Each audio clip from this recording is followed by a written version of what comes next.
Thank you.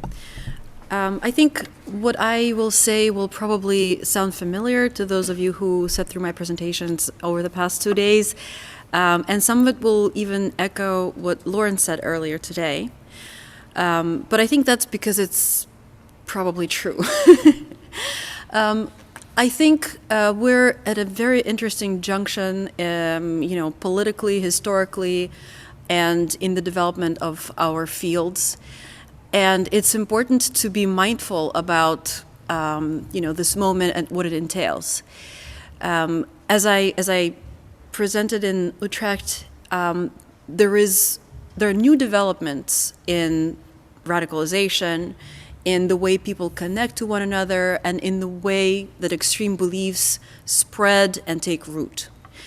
And we're also at the moment where there's a lot of pressure on us as practitioners and researchers in the field to give answers about why it happens, what to do about it.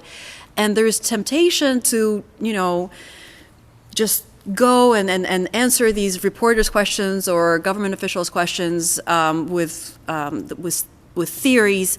But I want to just suggest, as Lauren did earlier today, that before we will pronounce these grand theories, we really need to pause and try to better understand what this reality is like, why these extreme beliefs are spreading the way they are and forming the communities that they're forming.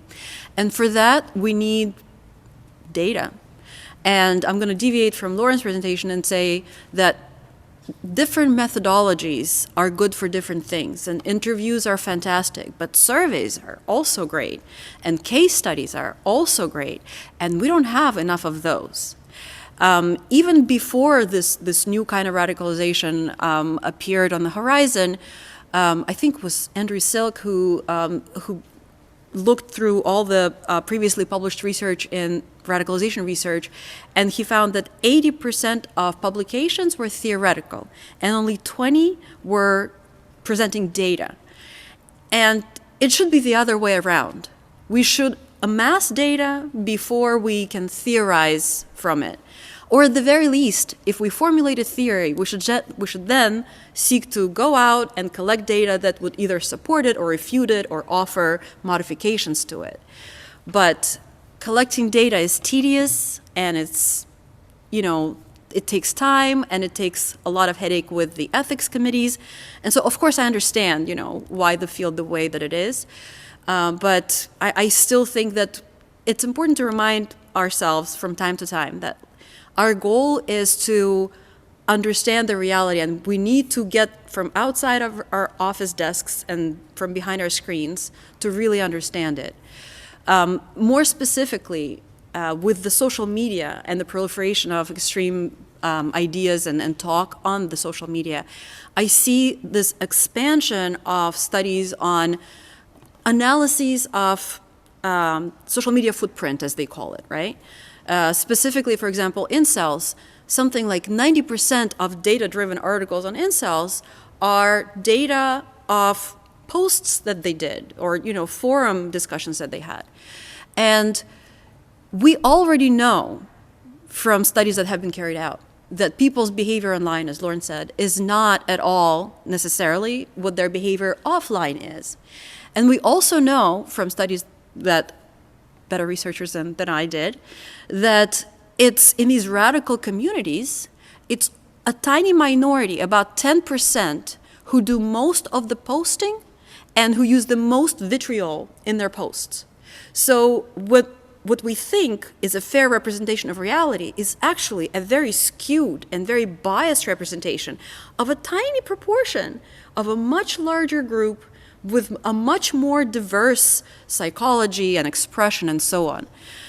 And so, as unpleasant as it sometimes is to, actually go out and talk with people who are sharing extremist ideas, who want women to be sex slaves, for example, I think this is the moment where we have to just kind of bite the bullet.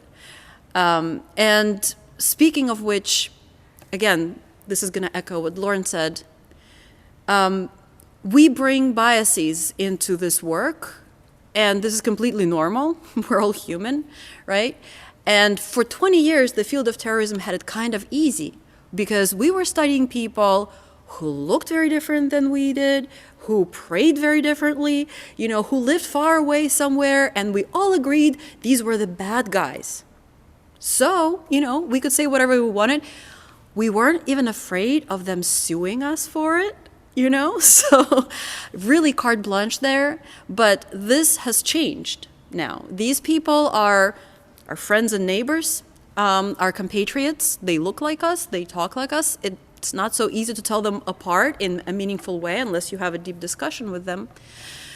And what do we do with it? Like the natural inclination, again, psychology, has a lot of work that explains why our natural inclination is to create distance between us and those people. Because these people are dangerous. They are representing ideas and actions that we don't want to have anything to do with. But by creating this psychological distance, we are skewing the kinds of data that we can obtain from these people, especially if you're doing interview research. But any kind of research involves a degree of interpretation, involves a degree of your own, psychology entering into it.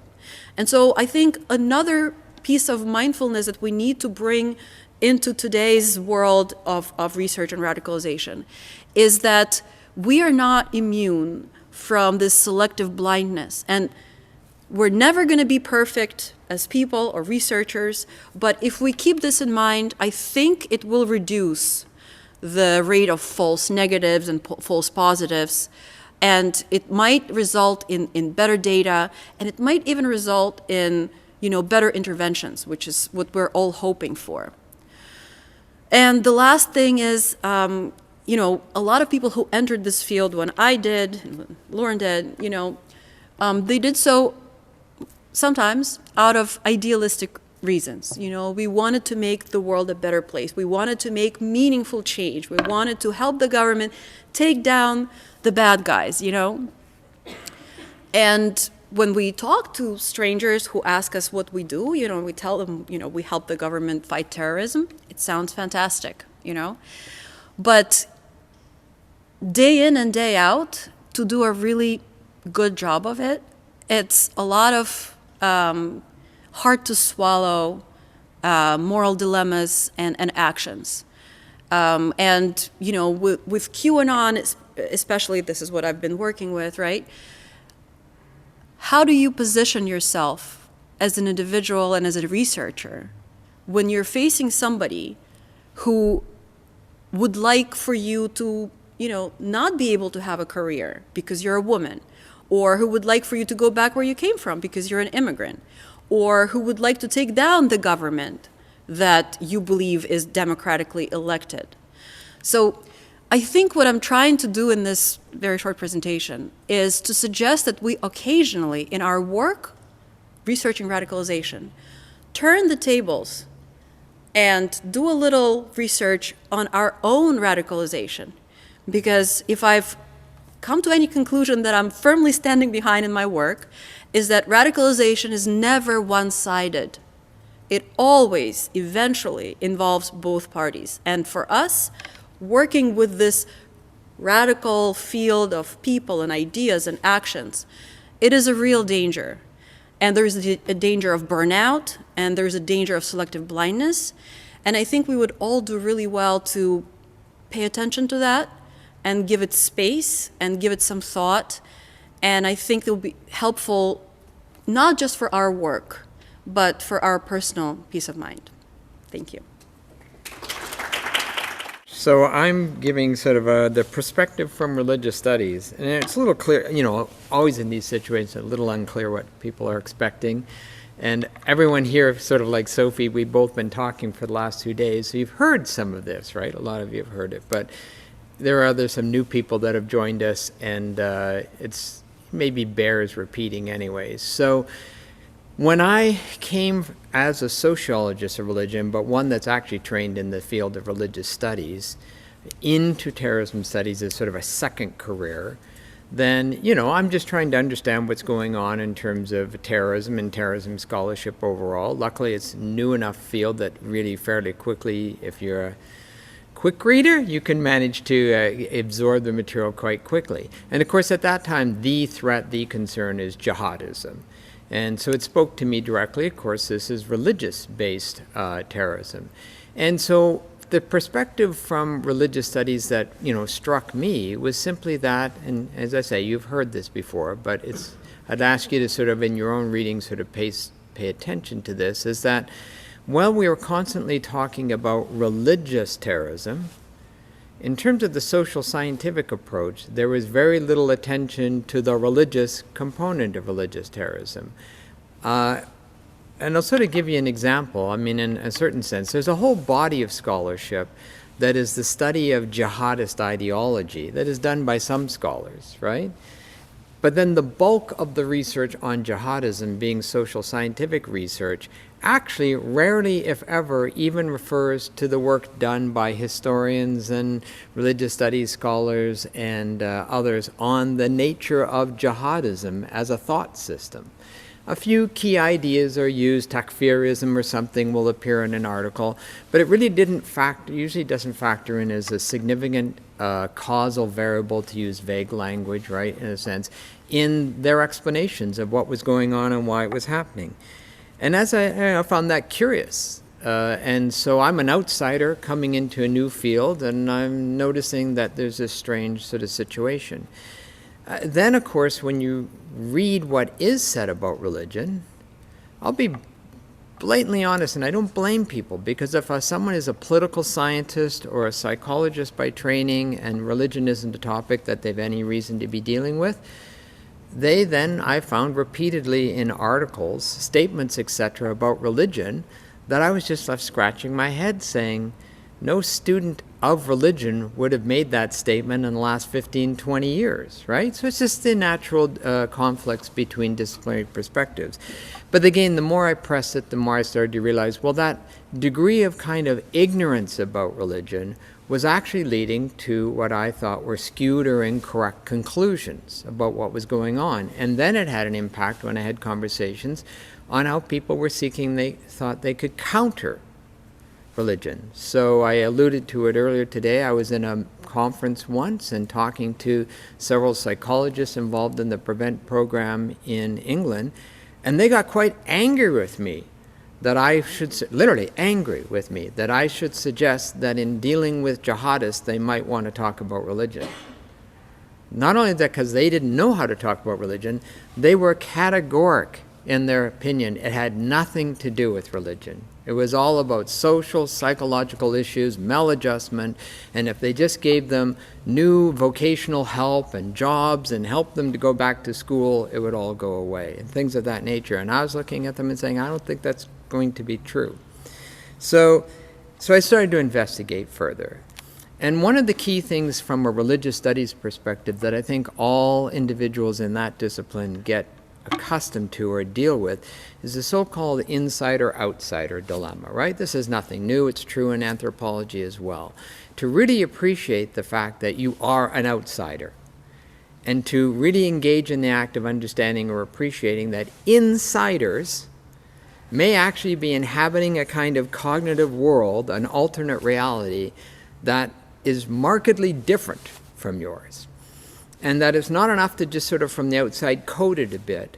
You really have to achieve a certain level of knowledge to be able to empathetically enter into that insider realm.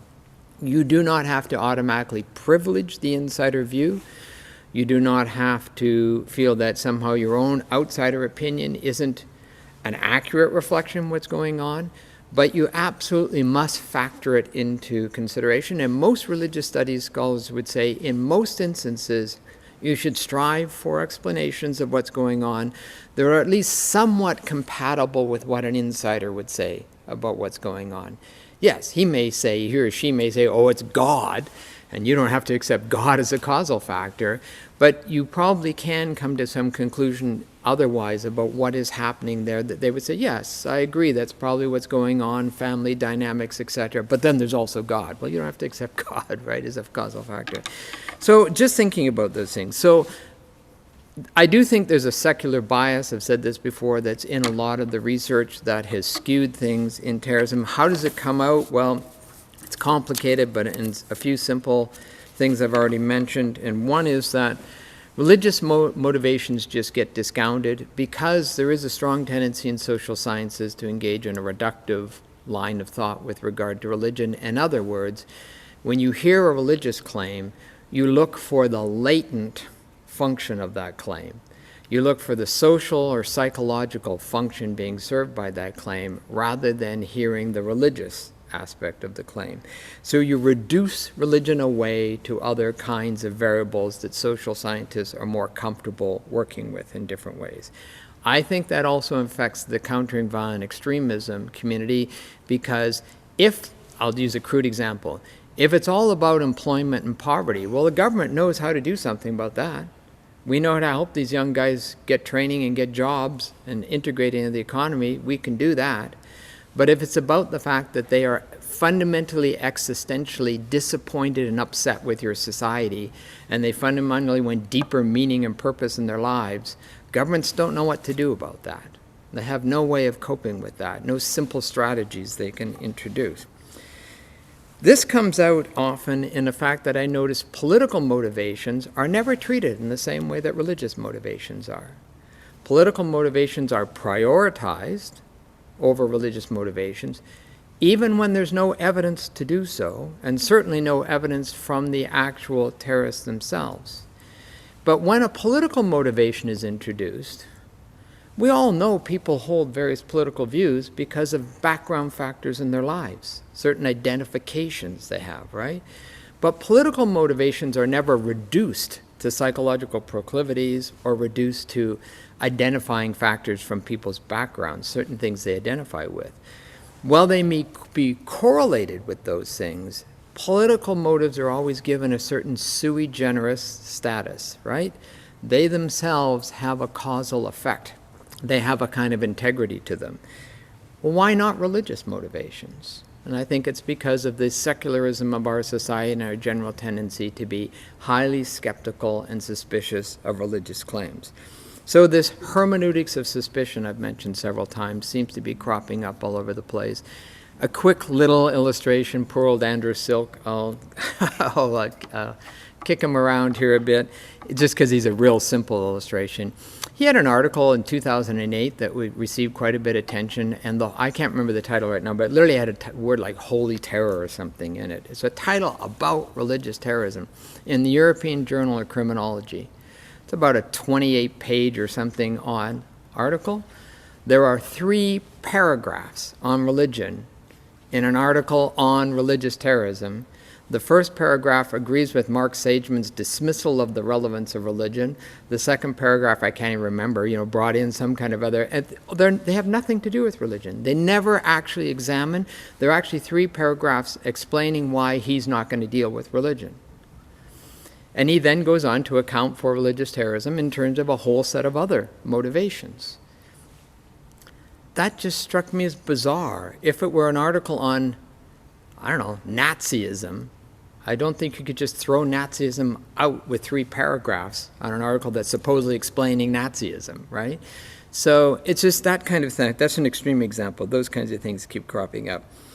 So then the other key issue, which some of you know, is this problem of when religion is introduced, it's, as Rick has mentioned several times, it's a highly westernized modern conception of religion, and it's religion as a set of codified beliefs, and it's religion as consent to a set of codified beliefs.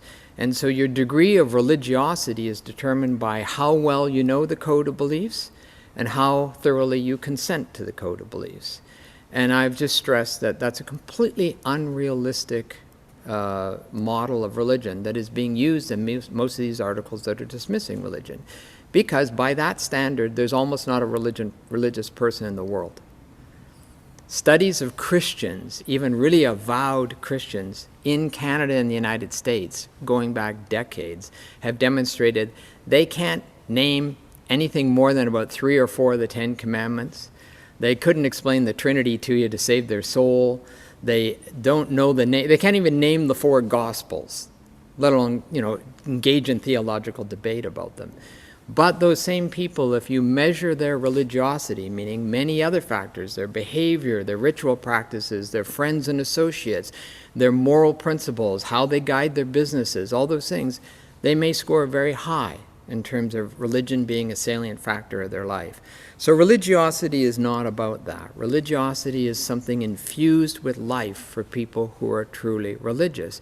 And they don't make clear separations. And in Islamic tradition, definitively, in terms of the code of the religion, there is no difference between the rest of life and Islam, right? Muhammad, or the Caliph, he's both the ultimate secular leader and religious leader, totally merged. Every Sharia court is merging religious and political ideas without any. To the outside, Sharia courts appear to be very problematic. In a Muslim society, it's not. This is just the natural way things should be, right? So we need to understand that these things go together. And religiosity in terms of sincere commitment, piety, can be a driving force in someone's behavior in a very consequential way, whether they have a very sound or theologically correct grasp of their religion or not. Now, this all has to be determined case by case with individuals. I'm not saying every jihadist is driven by religiosity. No, that's something we need to then figure out how to examine and then on an individual case empirically determine how relevant it is for individuals, groups, or in certain circumstances. I do believe it will be actually far more relevant than often is thought to be the case right now. Closing note is that really much of what I'm saying about religiosity applies to ideology more broadly, because a lot of the dismissals of religion as an important factor in jihadism are really out of a dismissal of the relevance of ideology more broadly, of the importance of beliefs and belief systems and structures, and ideology is more than beliefs too, but that's another debate. And there's a strong tendency in the literature to see social and social psychological explanations as somehow being in competition with or antipodal to ideological explanations. And early ideological explanations were naive, right? So they deserve to be critiqued and supplemented by strong social and psychological arguments, but not to the point of displacing the role of ideology.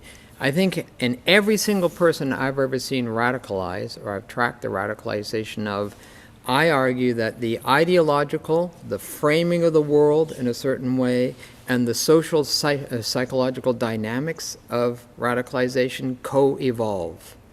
They happen together. One may take a lead at a time over another, but they're present from the very beginning of the radicalization process, and they continue throughout the radicalization process. And Scott and I were having a good conversation about deconversion processes, which have been studied extensively in a religious context.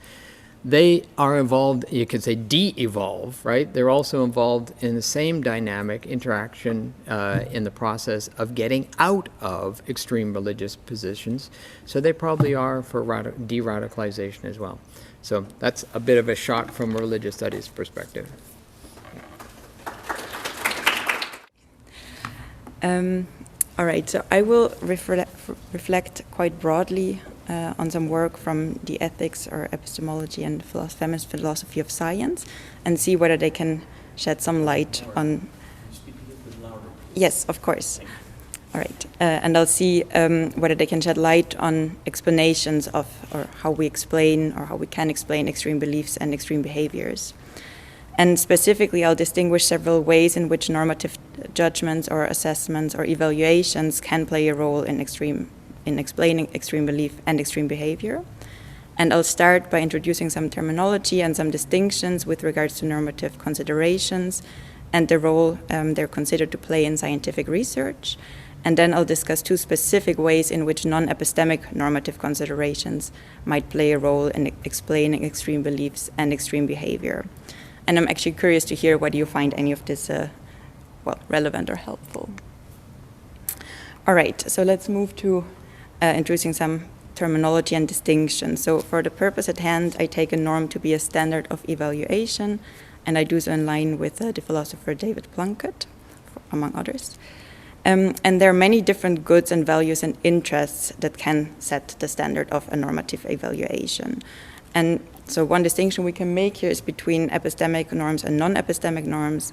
And epistemic norms relate to goods and values such as truth, knowledge, or understanding, for example. And non-epistemic norms might be norms such as moral, social, political norms that relate to goods and values such as moral goodness, political and social empowerment, social justice, fairness, equality, etc., etc. And another type of non-epistemic norms might be are prudential norms, and they bear on what we think is wise or useful or fruitful given one's practical interest. And it is also important to note that normative considerations can impact research on different levels or stages of the research. So different norms can impact which new research projects or ideas or hypotheses are generated in the first place. And here it is rather widely acknowledged that non-epistemic or contextually relevant moral, social, political, or prudential norms are of influence here. And it is also rather uncontroversial that such norms influence what we do with our scientific outcomes and how we apply them. But it is more controversial whether non-epistemic norms can play a legitimate role in influencing the testing or the validation of scientific theories.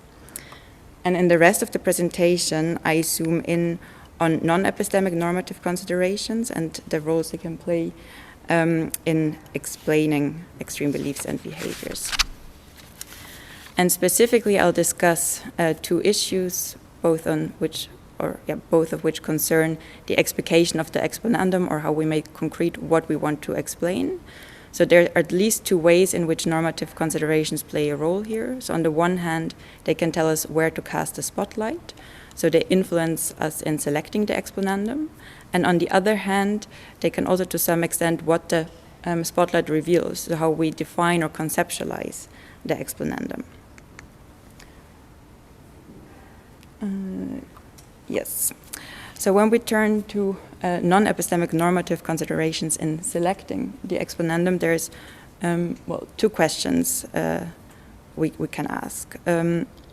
So it is widely accepted that political interests affect the study of these phenomena, but there has been a debate on which political interests, for example, should inform the study of extreme beliefs and extreme behaviors, and whether these political values or interests that inform the study of extreme beliefs and extreme behaviors, whether they are appropriate. And secondly, there has been a lot of debate on the question whether the role that non-epistemic values play is legitimate and whether it does not infringe on epistemic values. And I'll try to illustrate both points with an example from radicalization and terrorism research. So it has been argued that research on radicalization was predominantly informed by the interests of counter-terrorism policymakers, and most notably the interest to limit the risk of terrorism.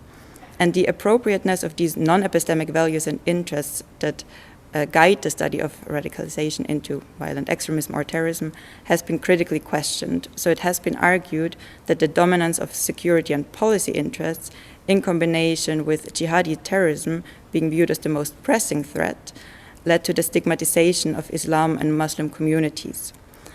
And this focus, according to the criticism or the critics, excludes the interest of these communities. And in addition, it prioritizes the interest of risk minimization over other political or social values, such as, for example, social justice, fairness, etc. And the second criticism focuses on the extent to which non-epistemic values play a role.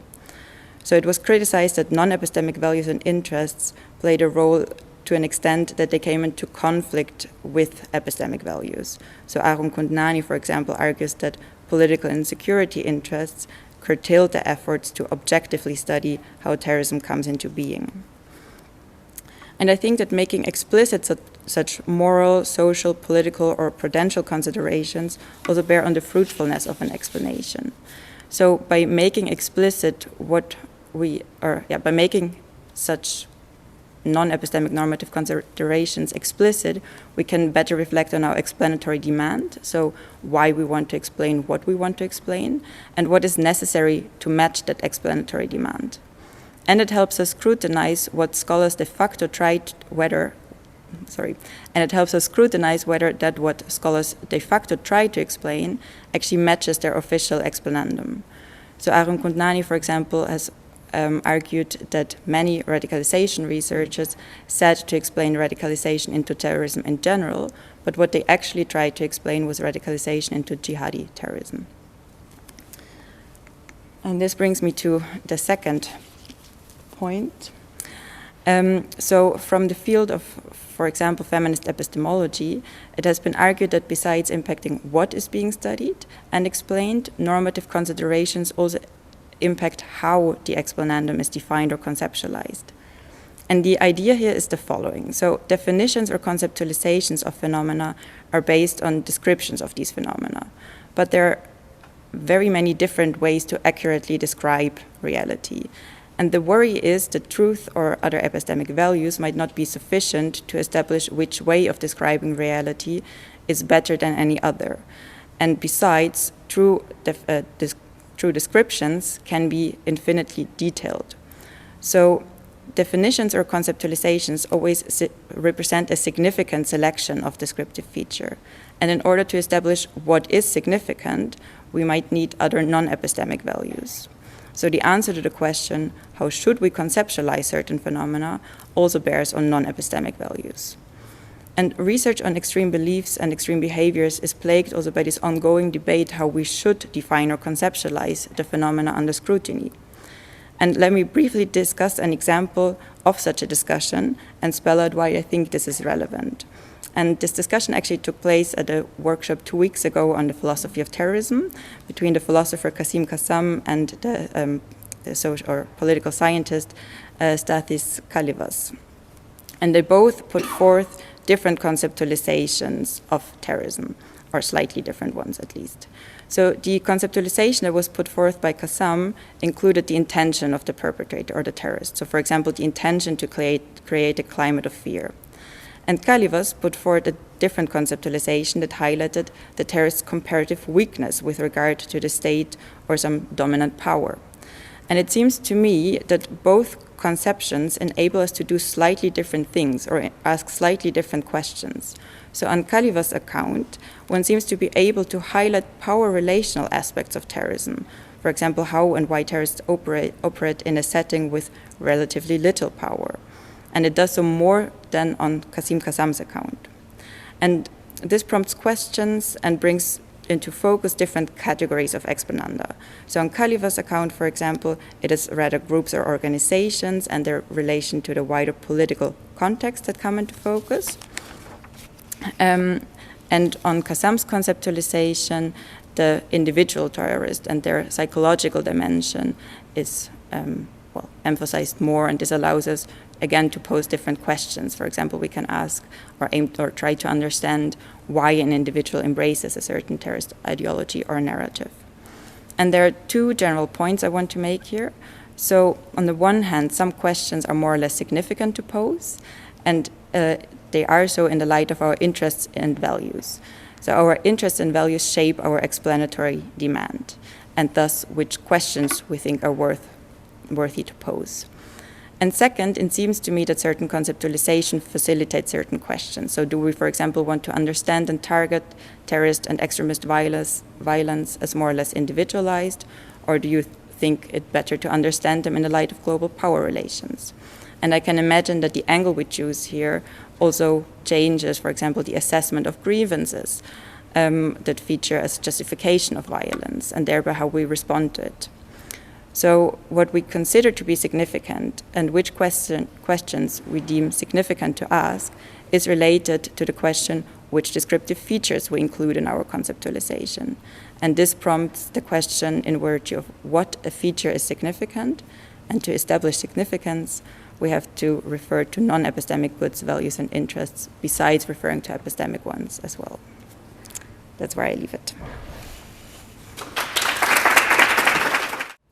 So I'm afraid, Lorne, that this will too will not be embedded in any sociological framework or research. But yeah, so I'll bring some thoughts from the philosophy of action, and I think it resonates with what others have said. But I think I will add to the discussion in showing some aspects of the, highlighting some aspects of the first-person perspective that, even more shows how, we can't even start explaining extreme beliefs or extreme actions without the first-person perspective. So I'll start with an introduction, then I'll give an example, and I'll go into reason explanations, and lastly I'll share some thoughts about what the relevance for the interdisciplinary research might be.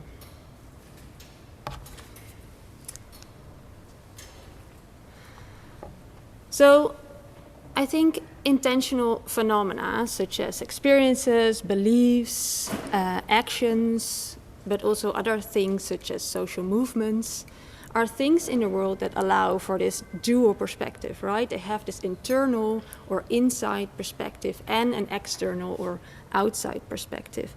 And a crucial question in the philosophy of action, and I think in all studies dealing with intentional phenomena, is how to combine the two, how to combine such an internal perspective with an external perspective. And this relates to other distinctions. So the first-person perspective versus the third-person perspective, as Rick was also focusing on, and distinctions between reasons, experiences, narratives, and on the other hand, causes, effects, or causal mechanisms.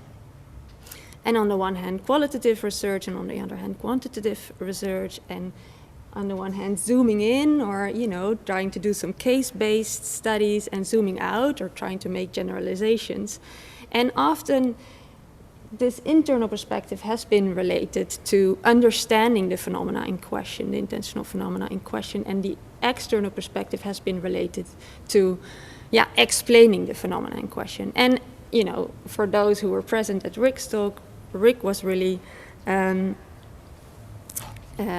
he wanted to change this kind of perspective where the first person, where the first person perspective is only about understanding. So Rick wanted to say, no, these first person explanations from the first person perspective are also explanations. So just to,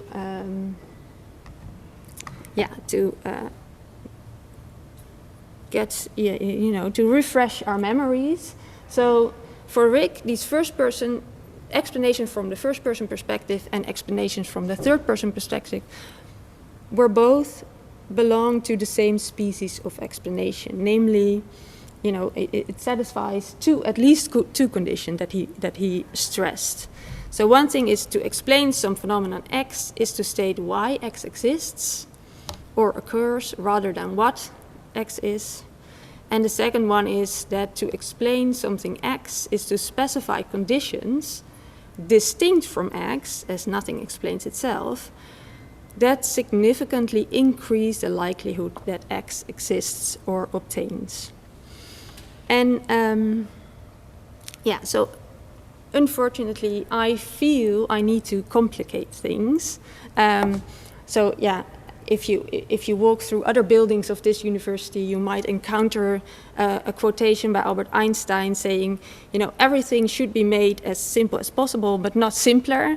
So in light of this, I feel I can complicate things. So I want to claim that there are first-person explanations that do not satisfy these conditions that Rick stressed. And so I will focus on reason explanation for intentional actions, And my claim will be that these explanations do not satisfy these conditions, because reason explanation is not about conditions existing independently of and prior to the action, but actually reveal something about the action. They reveal the teleological structure or means and structure of the actions. And so I will get, don't fret, I will explain this terminology. But so I will say that reason explanation, it's not independent of the action because it makes the action to be what it is. And I think this both provides understanding of the action and a partial explanation of the action. So here is the explanation of why I want to claim this. So first, an example. And I thought I should include a bike in my example because we're in Amsterdam and this is a kind of extreme position for a bike to be in. So imagine, so this is a real life example from a week ago. So imagine me, I'm walking on the sidewalk with my bike in my hand, AirPods in my ears, and I'm talking. So what am I doing? What is the intentional action taking place? And numerous descriptions are possible. And importantly, my action will only be intentional, or it will only be my action under some descriptions and not others. So you might say, what I'm doing is I'm moving the air. Or, I don't know, because I'm taking so much space on the sidewalk, maybe I'm trying to make the person behind me angry for taking up so much space. But if you would describe my action in this way, I would say, well, this was not what I was doing. I was not, obviously I'm moving air if I'm moving, but this was not anything that has to do with what I was doing. And I was also not aware of anyone walking behind me, so this is also not what I was doing. Now you might also say, I'm walking and I'm talking. This is something you see, so obviously this is what I'm doing. But then you might wonder, am I counting my steps while I'm walking? Or am I on the phone with someone? Or perhaps, recording my voice for a podcast? You can't observe that. So to know what I'm doing and to know how you can describe what I'm doing in a way that's relevant to what is happening, to my intentional action, you have to ask me. So you have to ask me to get at the relevant descriptions of my action. You have to get to me to identify the action. So you ask me, what are you doing? Well, I say just, I'm walking. Yeah, but why are you walking with your bike in your hand? Well, I'm on the phone I was on the phone with Nora, and there was too much noise when I was cycling. Oh, but why are you calling? Well, we were preparing for the Interdisciplinary Symposium. So this would be different descriptions that do apply to what I'm doing.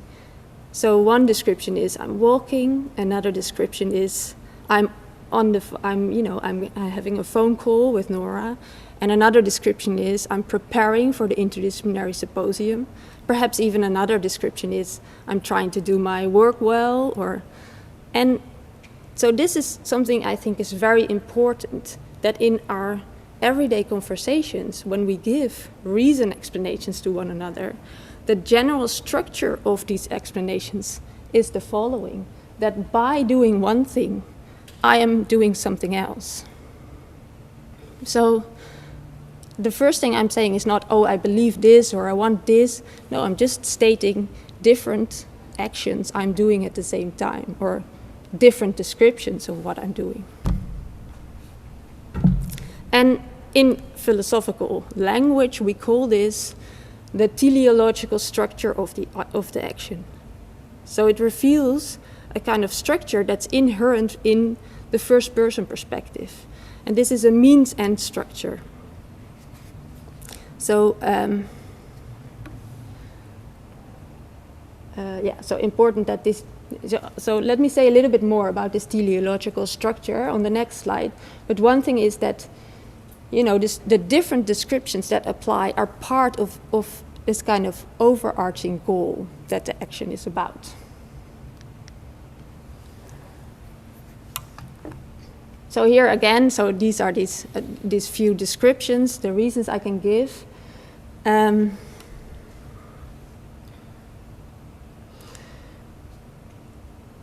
So importantly, this teleological structure is a structure of means and ends, and it comes, you know, you get at this structure by asking why. So if you go one way, I'm walking with my bike in my hand. Why? I'm on the phone with Nora. Why? I'm preparing for the Interdisciplinary Symposium.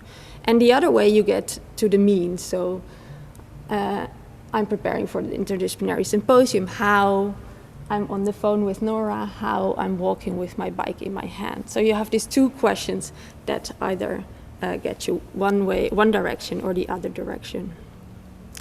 And one thing one might wonder about this teleological structure is, where does the questioning end? And in the framework of Aristotle and Thomas van Aquino and Anscombe, the answer is values. So the questioning ends when one arrives at a value. So for instance, health, justice, family, religion, personal growth, virtues. So if I'm eating something and you ask me, why are you eating this? And I'm saying, well, it's healthy for me. There's no need for further questioning. There's no, okay, why would you want to eat healthy stuff? And the answer will be again, well, because it's healthy. This is just this value that is, I mean, maybe just a value that is valued in our community. That's all right. It can be embedded in context and practices, right? So let me now get to the reason explanation. So what I've been saying about the structure of this reason explanation is different from what is often thought to be a reason explanation, and also what Rick mentioned as a reason explanation. So according to Rick, reason explanations concern a person's mental states which motivated her action. So these states are prior and independent conditions from the action itself. And yeah, it's a kind of psychological history that resulted in the action.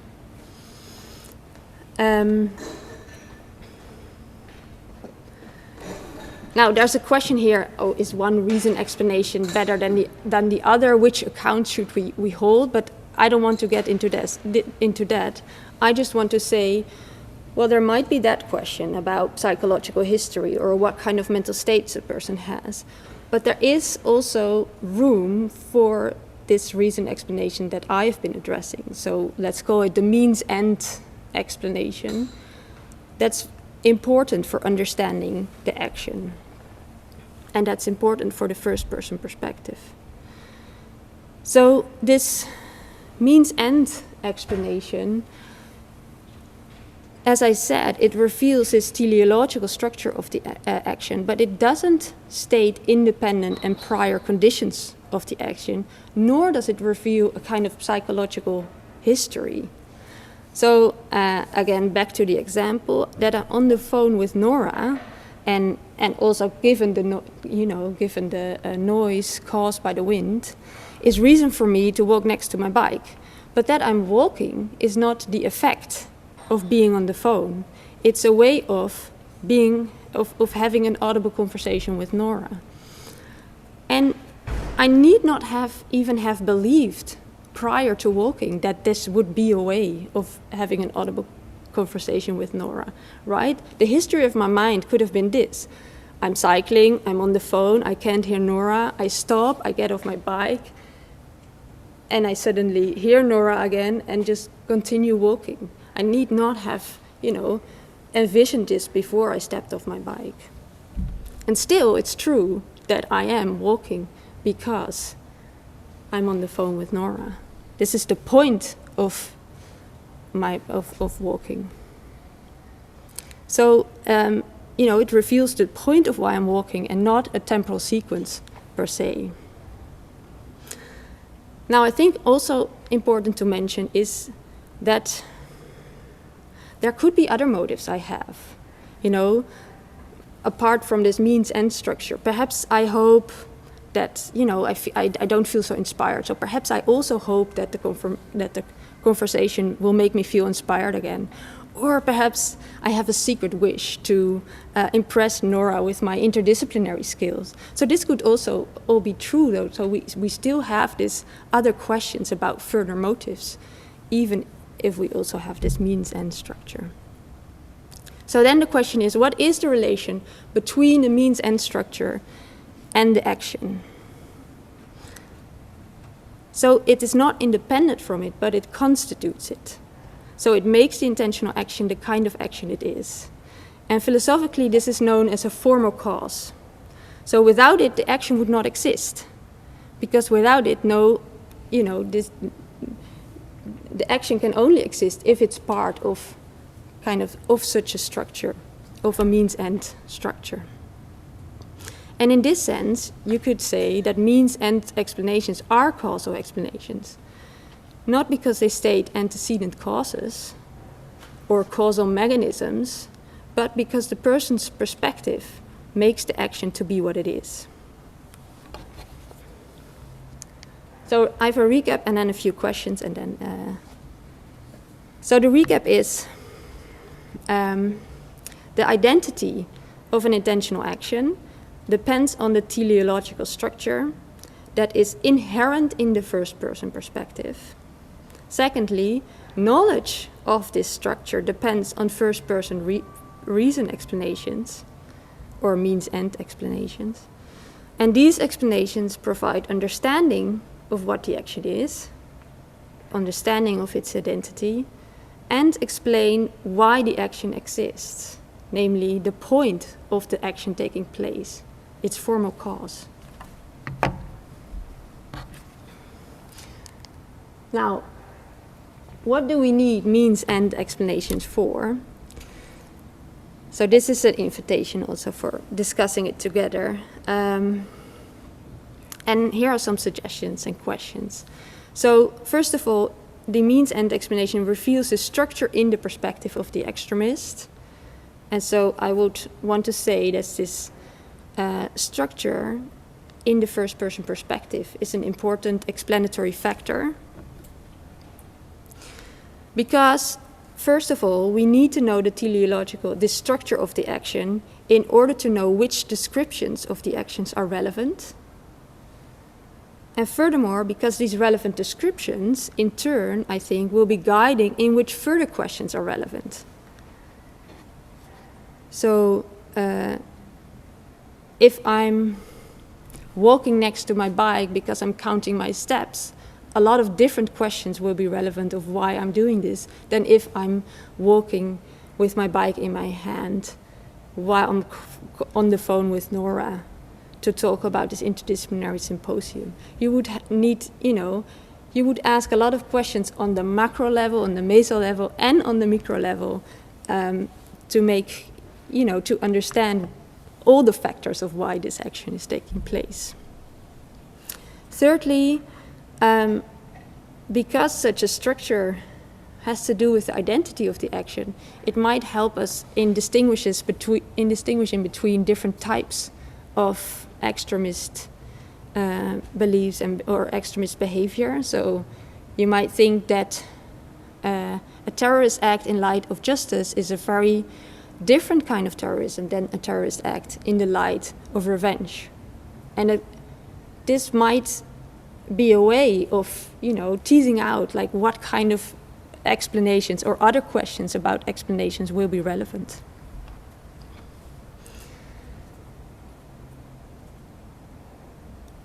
Yeah, and then the last question, perhaps, with intentional phenomena. So if you think about extremist belief and behavior, so these are phenomena that are constituted by the perspective of the extremist. maybe it isn't possible to clearly distinguish between understanding these phenomena and explaining them. Because this perspective is constitutive of these phenomena. So so this is more maybe a broader question. Yeah, that's it for now.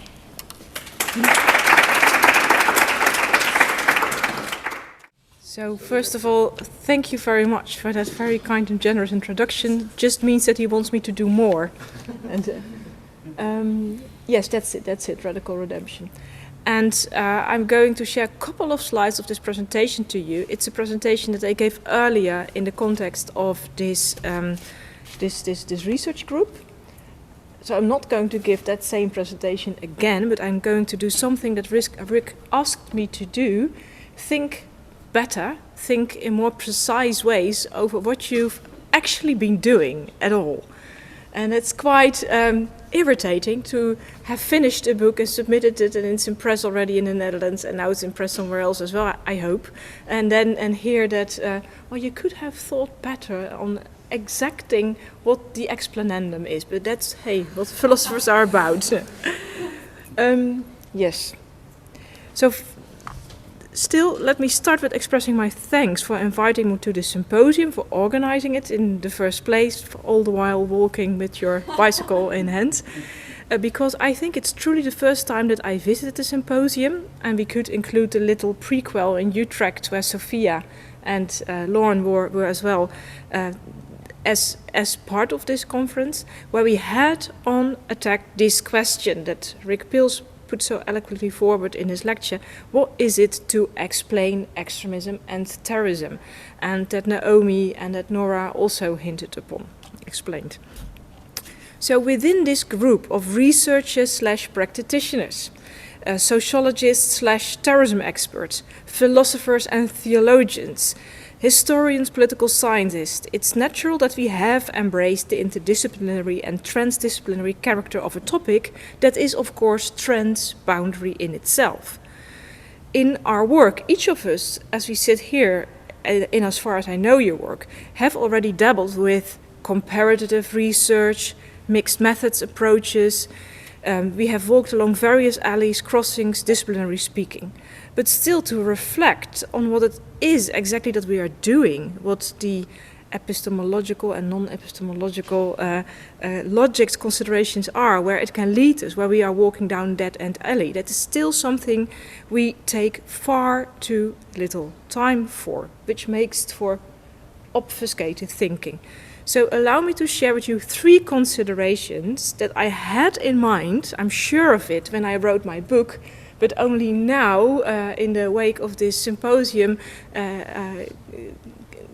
can I formulate in a more explicit manner.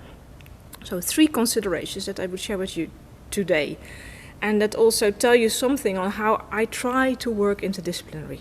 First, how can historical descriptions help in understanding terrorism motivations? How can history help in understanding terrorist motivations? So as a historian, my main mode of explanandum is descriptive, it's narrative, and it's mostly on a quite high level perspective, a bird's eye perspective, if you like, a third person perspective. It's what I see from afar. The book that Rick pointed about, Fighting Terror After Napoleon, is about 200 years fighting terror, collective security. So it's quite a bird's eye perspective. And in this, the historian identifies turning points in the history of a country, society, or perhaps a group, but not much more further down. And in the words of my favorite historian, Rainer Koselleck, the historian stitches together the space of experiences of that said country, society, group with the horizon of expectations that they had in time. So it's the space of experience, what did they bring with them, and the horizon of expectations, what did they see, what did they anticipate, hope for. What did they have common in terms of experiences? So interestingly, the historian is not per se out on causal pathways, generic patterns, but is historicizing something, putting it in context, seeing it for the unique development that it was. So for terrorism, which is so strongly hijacked by social scientists, sorry Lorne, which is with quite rigorous, oftentimes ahistorical, generic modes of analyzing causalities, for historians this is a conundrum. And in fact, there's a nice little biographical detail to it. When I start studying, there were a couple of historians that dabbled in history, in terrorism, Martha Crenshaw, Bruce Hoffman, and then sort of they were lost in history. For me, they're still on the pillar, they're still the best there are. But then the social psychologists took over, and now they run the show, and I would love to hear what John Horgan would have said about that. But it's true that the historians were sort of pushed away, and then the generic, the rigid, the rigorous testing methods, the experimentalists sometimes even, they took over. And the historians didn't quite know what to say, because yes, in fact, they were less rigorous. They were a bit more fluffy. They were more into the narratives and the descriptions. And they still were and are, and I am still of the opinion that terrorism always needs to be historicized. So therefore, how on earth can we say something generic on what terrorists believe? Because what terrorists believe was my main question for my book. Still, I decided to endeavor to take my historical narrative fluffy approach to the ground floor of terrorists, but how to connect high-flying macro perspectives and descriptions with what goes on in people's heads. This is the first question that I just addressed. Then to the second question. There is a way in which historians can combine a third-person perspective on history with the first-person perspective, and it's called oral history. And there's a whole school of thought in how that works and how you interrogate people, and has to do with a thing that came up into the discussion just now. If a person, a historical person, and I interviewed quite some notorious, controversial persons also in terms of epistemic considerations. I interviewed Stasi generals for my PhD. I interviewed Wehrmacht veterans for another project that I did. And then for this book I interviewed 35 jihadists. So many of them have an issue with the state monopoly on violence, let's say. They're no longer in power, they're in prison, or they're out of power, so they have an issue with the powers that be. And for an oral historian, that means that if someone tells you about his means and about his intentions, about facts and figures, you first of all start not to believe it. It may seem contradictory because you go to them, you ask them things, but at the same time you know that one source isn't a source and an oral source is the utmost far down the line. So the best source is a printed record from an official archive. That's something that every historian's hearts keep ticking quicker, so with a governmental stamp on it, preferably. So means and methods to combine the micro with the macro, starting with convicted terrorists group. What I did was that, first of all, the oral history, I went to a group, and then how to pick and select that group, also consideration. And that consideration is very important in terrorism because it's so politicized. Am I to decide whether someone is a terrorist or not? Do I ask the terrorist if he or she considers herself a terrorist? No. Very often they do not in the Dutch prison system. They claim they're innocent. So what I did was that I consider myself in the Karl Popperian sense a scientist working in the open society, studying institutions of the open society. So working within that normative paradigm, I would start with the people that were convicted for terrorism, none more or less. You can say a lot about that, but it makes sense to do it in this fashion. And I also decided to interview all the people that are in prison now and that have been arrested, convicted, put in prison between 2010 and 2020. And most of them are jihadists. So you have this group of convicted terrorists in Dutch prisons between 2020 and 2020, most of them jihadists. Out of the 35, 2 were right-wing extremists. And then what historians do is they collect as much material as possible. They calibrate their stories, their sources. And that's very important to do. So what you do, you go out to friends and relatives, to police records, and so you try to come up with a kind of an equilibrium of sources, and out of these sources you start with stitching a kind of a timeline together yourself, so that you have the thing in mind that you believe they did on a factual base. But now comes the thing, and this ties in what Naomi was explaining. Then you adopt a life stories perspective. So you invite people to narrate their lives to you. And I was very much touched by what Lorne said in Utrecht. If they are willing to talk to you. Depends. That's also a very interesting philosophical thing.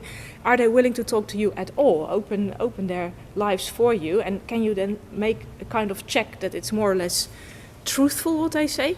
Then if they're willing to talk with you for a longer period of time, 2 hours, 3 hours, you're invited to come back. You can even do perhaps 3 in-depth interviews. You may be able to pitch together a life stories perspective. You invite people to narrate their lives. You focus on their early life. You distract from current anger and emotion because that taints what they're describing you. You check and confront them with the checks that you can make. And in Rick's words, studying the subject, the group they belong to, the dimension of their own reflections, what does that give? What does that give to you? It doesn't give you per se a correct narrative of the facts, because you never know for sure. You cannot possibly know what they did in Syria, and the OM, the prosecution doesn't know either, and they're still sometimes denying what they did. What you can have is a narrative of significance. So you get life stories following the trajectory of turning points and based on significant moments for them. And then the second thing that I did is I took the material turn in history series and I combined it with anthropological findings, study the objects, the materials. So ask them how they dressed, ask them whether they had flags, which symbols they used, ask them which particular words they used, the friends that they had. So pitch together as much historical flesh to put it on the boat. Historians do that all the time, to make nice micro-histories, but you can also take it seriously and follow the objects that they take with them through time. Do they bear Qurans with them, or do they just text hadiths to each other? Do they text hadiths at all? And then some very interesting findings rose. I started to discover that they spoke more about practices, things that they did, than about things that they believed. So, and I did not ask them, what do you believe? At some point I did, but not straight away. I just followed their life trajectory, the turning points, and did you start to dress differently? Did you have other friends? How did you communicate via iPhone or otherwise? And then they started to tell me about rituals, little rituals that they did within Sunni Islam, but the right-wing extremists did too. They visited particular gatherings, meetings, they put out particular symbols, and a very interesting thing, and that brings me to my last and the third question. So the first question was from the macro to the micro. The second question is, so how do you process, if you then talk to the terrorists, what does that actually mean? What does it give it to you? Well, I don't have a philosophical answer, but I have a historical answer to share, the life histories as narrated from the significance narrative point of view. Still a first-person perspective about their intentions, but embedded within this wide historical context. And then the third question that I ask myself, how can I arrive from the micro, these 35 stories, to something that can be used in a wider setting? Back again a little bit to the macro, without falling into the causality trap. You can do that by comparing them, and, well, first of all, let me show this picture. I want to show you one picture in particular, which I really like. And I already told Lorne and Scott about this. These were practices that the jihadists told me a lot about. When I had these discussions with them, they oftentimes referred to points. I needed to earn some points, and I heard that more often than with other people. So I asked them, "What do you mean with the points? Has it something to do with earning points for Allah, the theology?" Yes, of course, it's exactly that. And they wanted to live a purer life. They felt guilty. they felt a deficit, sometimes even fearful, for hell. They didn't tell me straight away, but they told me after they'd asked me, they checked me, are you a believer yourself? I am. And then some asked me, and then the news spread, she believes in angels as well. Well, the thing is, I'm a Christian. I do believe, this is strange to share, but I do believe that in theory angels exist, but I never saw one, and I find it very hard to relate to. But if I'm really truly honest, I think they believe. And they felt that way. So they felt that I spoke the truth to them. Then, okay, she believes in angels. Let me tell you something. We saw angels. And they started to tell me stories. And it's then for an historian, but also for a person who believes herself, this was kind of mind-blowing. What to do with such angel stories? But do the points. And they said, if we saw an angel, we knew that we'd earn some points. And this is a way of earning points. Not to study the points that you need to score in this life are hasanats, and you can earn them quite easily. Exposing other people with their evil deeds brings you hasanat.